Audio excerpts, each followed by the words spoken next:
Every year about this time, the dreaded flu virus seems to make its way through the community. KTV ventured to the Kateri Memorial Hospital Center to speak with some of the team trying to keep the flu virus at bay amidst recent reports of the H1N1 virus in the region. KMHC representatives Leslie Walker-Rice and Don Montour tell us more about the new outbreak and how it affects our community.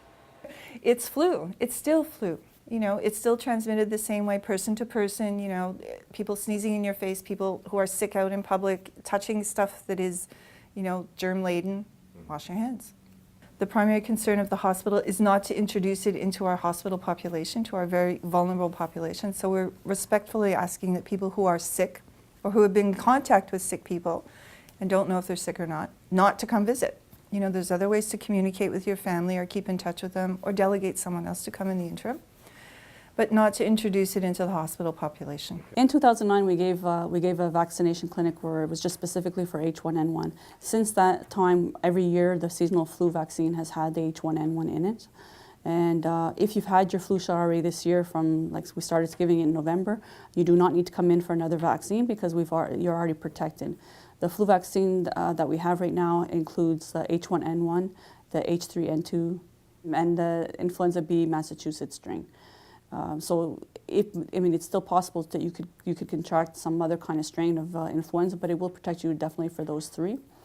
So, you know, it's still highly recommended that you get it. But also to remember that it does take about 2 weeks for it to really take full effect. So even though you may get your flu shot today, if you come in contact with someone who has the flu right now, it's very possible you can still get the flu. So I don't want people to get discouraged or people to think that because they got sick, it's because of the vaccine. It's not because of the vaccine. It's probably because you've been in contact with someone who's been sick. The big Q is fever. You know, fever is the big Q. Also sudden onset. People might be well and then suddenly they feel very unwell and they really feel very debilitated. They ache, they hurt, they feel crummy, really crummy, and you know, their activity level, is really reduced. Use the decision tree, really. That's the best tool. It was produced to help guide the public. You don't want to have a lot of people at the emergency room.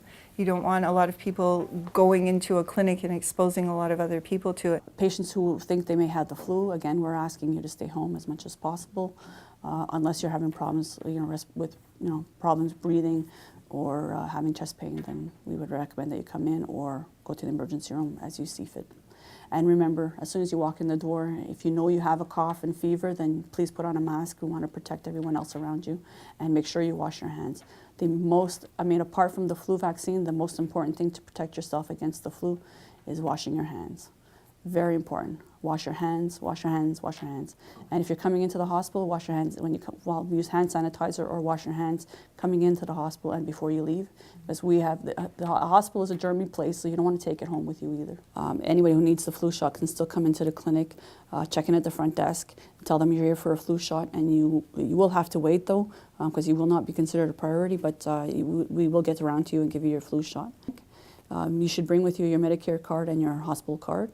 And if you're bringing your child with you, or a child with you, if it is not your child, you have to bring a letter in stating that you have permission to get this child vaccinated, because we can't give vaccinations without parental consent. Please keep in mind that Kateri Hospital does not have an emergency room. If you're experiencing severe symptoms, you should call for an ambulance. Do not drive yourself to any hospital.